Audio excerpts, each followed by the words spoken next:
20 minutes. Okay, I should be done by 20 minutes. So thank you, Irene, for the introduction. My name is Christian Cadeo. So what I thought today I would kind of talk about is kind of three things. The first one is really provide you an overview of the mobile landscape, mainly in Singapore. And the reason for that is I think most of the people here, the contingencies in Singapore. And then talk about some future things that Google's thinking from perspectives. Not necessarily related to your specific technology, but just broader themes of what we think is evolution of the mobile handset.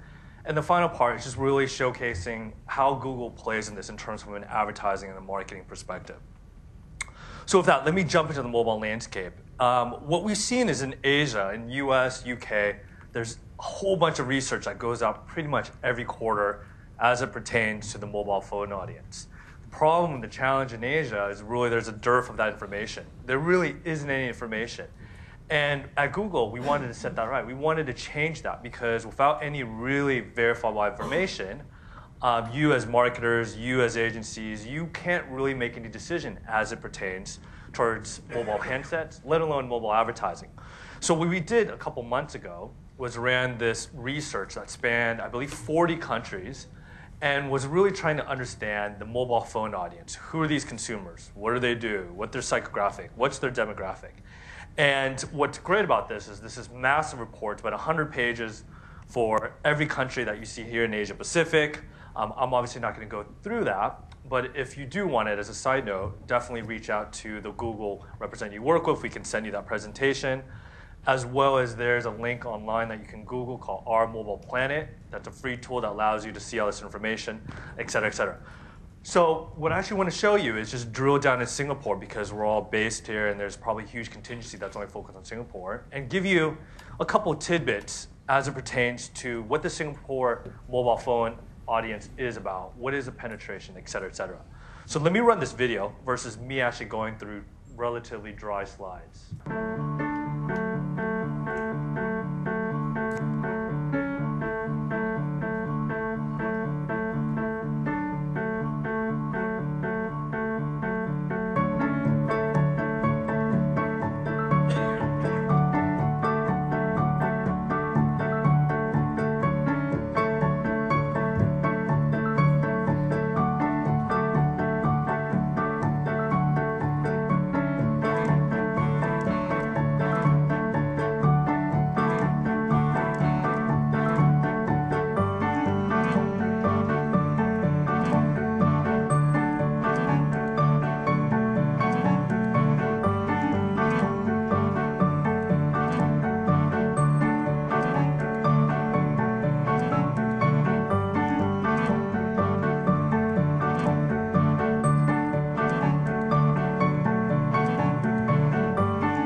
There's some amazing statistics in there, right? Over 60% of users in Singapore have a smartphone. 10% of the population have a tablet. So with that, it really makes us bullish. And it makes us bullish in the way that we see this concept really happening in Singapore, but also expanding across Asia Pacific, which is this concept of the acceleration of everything. And it's really simple. It's basically smartphones are really going to be the driver of innovation and focus for pretty much everyone in terms of new technology, new products, et cetera, et cetera.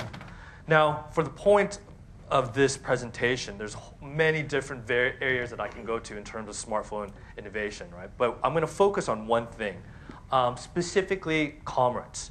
So if we kind of look back as how commerce has evolved throughout the years and thousands and centuries, essentially there was really only three ways that you can actually make a purchase. You can use coins, you can use papers, and then obviously you can use plastic cards, aka credit cards. But what's great about this is we're on the brink of this next fundamental shift, which is really where commerce is converging on mobile. Now, I'm not going to read you all these statistics because the takeaway is mobile in terms of driving commerce is big. That's all you really have to take away from this slide.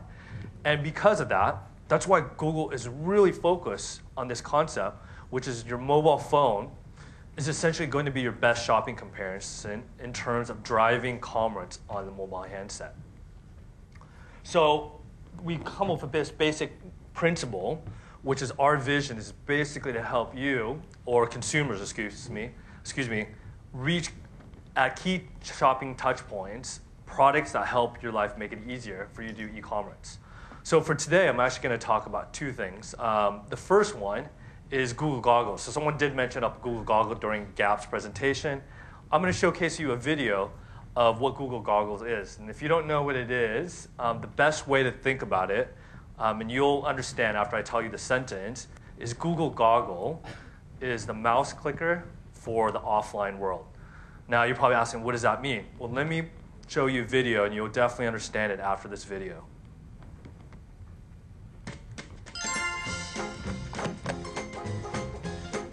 Hi, I'm Shailesh, and I'm a product manager at Google. I want to tell you about an interesting experiment we're running with Google Goggles. Goggles is a product that allows users to do a visual search. It works like this. A user takes a photo of an object, and using Google's image recognition technology, Google returns relevant search results. Every day, people are goggling all sorts of things, including ads. This caught our attention. What if marketers could connect a consumer's offline experience to an immersive digital experience on their mobile device? To learn more about how this might work, we've engaged in this experiment with 5 pioneering advertisers: T-Mobile, Diageo, Buick, Disney, and Delta. Google Goggles is a great way for us to combine a lot of elements that we know our consumers want. They're on the go, they want information, they may want recipes, they may want offers, and we want to be able to provide that for them wherever they may need it. Here's an example of a goggles-enabled print ad for Buick. The consumer launches goggles on their phone, photographs the ads, and Goggles takes the consumer to the relevant content on Buick's mobile site. Our overall objectives for this are pretty simple. We want to create a more rich experience for consumers. So when they come to a print ad that's enabled with Google Goggles, it gives them the opportunity to then get a deeper, richer experience with the brand. One of the biggest benefits of the Google Goggles advertising campaign is that the consumer can choose when they want to go and have this deep experience. Goggles gives us a great opportunity to test at scale in a really effective way. We know that mobile is the one common tool that everybody has with them, whether it's in their hand, on their nightstand, or in their back pocket. More and more, users are conducting visual searches to explore the world around them. We're looking forward to learning about how we might deliver the most meaningful and relevant visual search results. So it truly is a mouse clicker for the offline world. And you're probably asking the next question was, how do I sign up? You can't. It's basically US only, but obviously once it comes out to APAC, we'll make sure that you have the opportunity to try it out. The second product I want to talk about is Google Wallet. Now, if you don't know about Google Wallet, essentially what it does is really tries to basically consolidate your wallet into your handset. Because if you look at that research we did for Singapore, people are actually more concerned about leaving their handset at home than their wallet. So this is really what Google Wallet is for. But let me show you, again, another video of how this works in practice of what a Google Wallet is.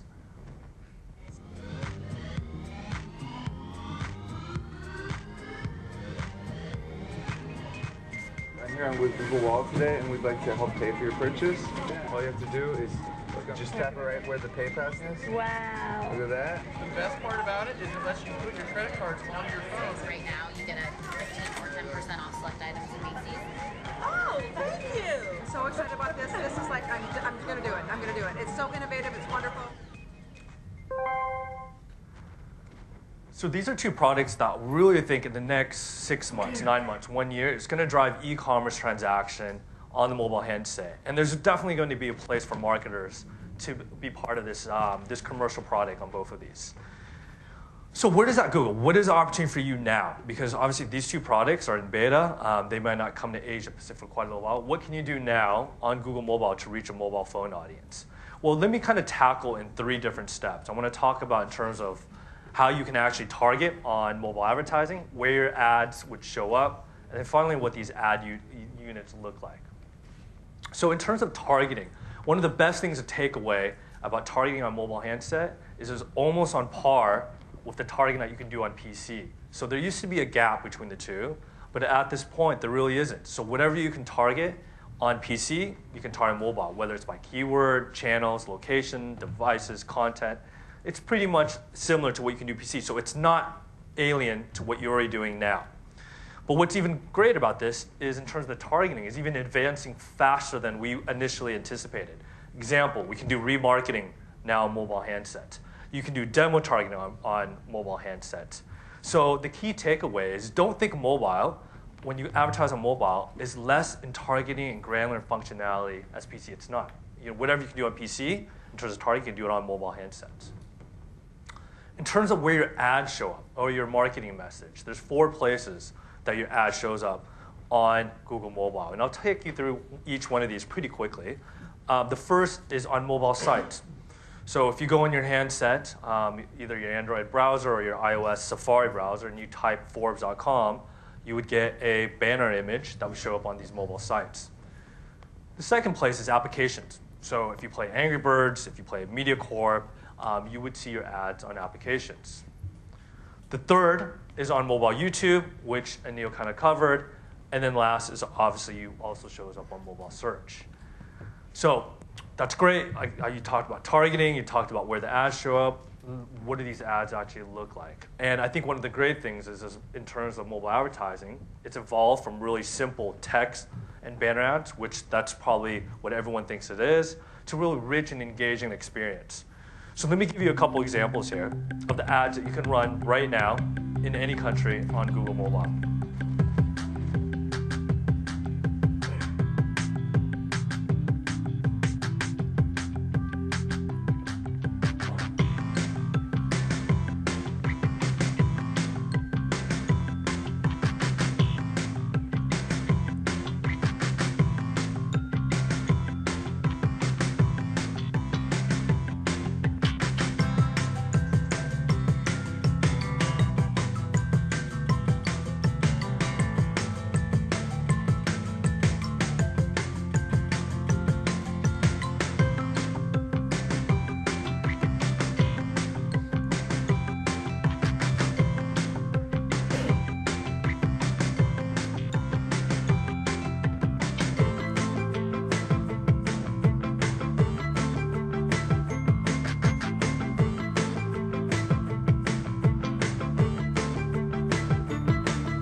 So as that last message, these are what you can do right now. But I also want to show you what you can do in the next couple months that we have coming out down the pipeline.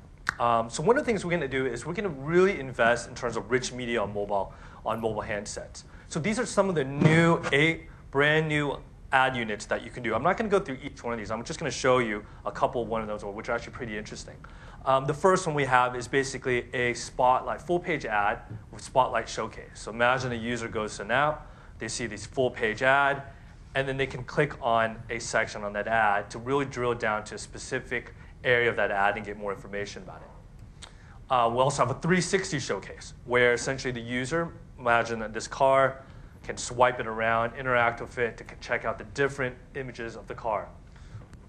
There's a third one, which is a full-page locator ad. So imagine the user, again, goes in the app, clicks on it, and then from there they can click on it, and they can find out where your location is within that ad unit.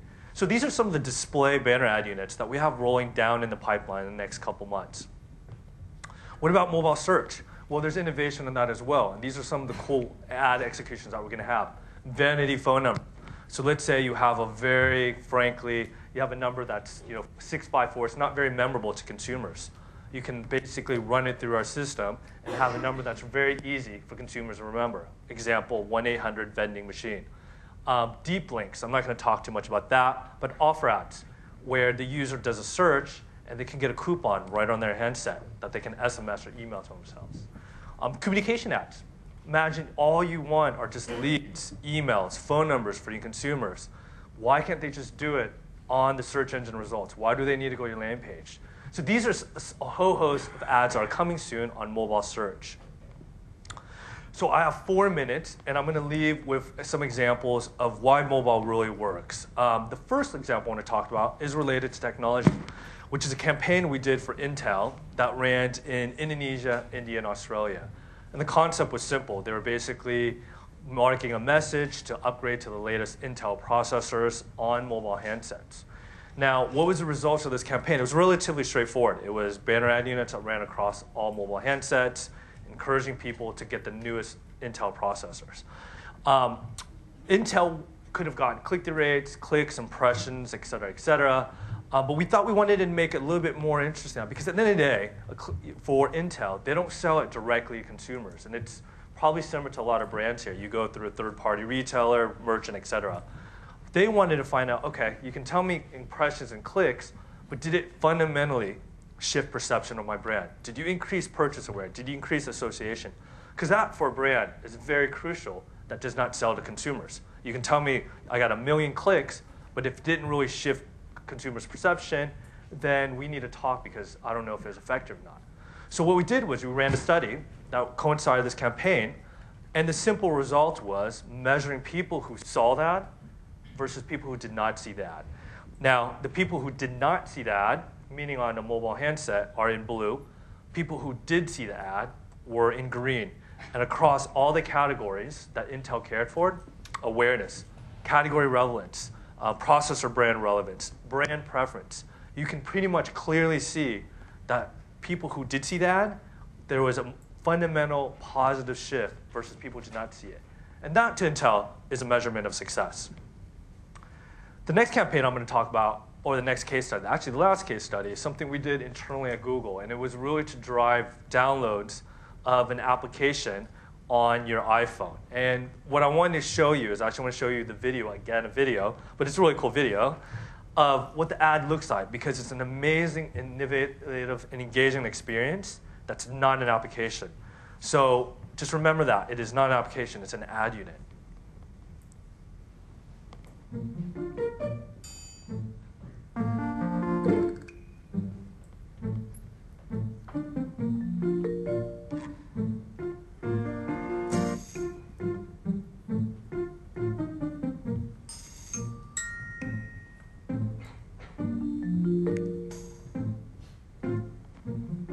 The world around us is full of things to discover. At every corner, there's places, products, and information to be found. The Google Search app lets you search what you see and what's around you, so you can always find what you're looking for, when and where you need it.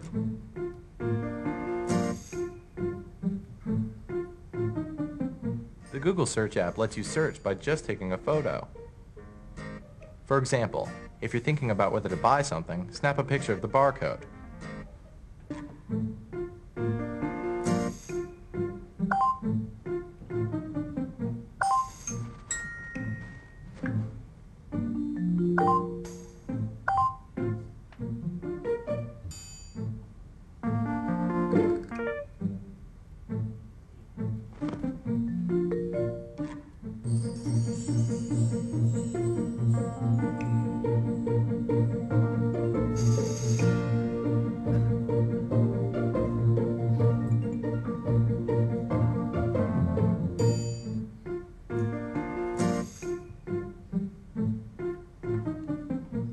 So that's really a great example of where you can see the evolution of mobile advertising used to be really simple, static banners to an engaging, innovative experience that has audio, video, interactivity components with it.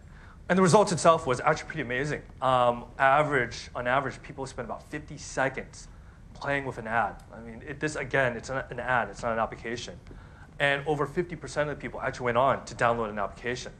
So this was a really great example of how you can have an immersive experience within an ad unit on the mobile handset. So I am right on time. I got 20 seconds. Really, I just want to leave you this message. It's definitely not too late. If you haven't done mobile advertising, it's not too late to be early because there's a lot of innovative and cool stuff that you can do now with Google.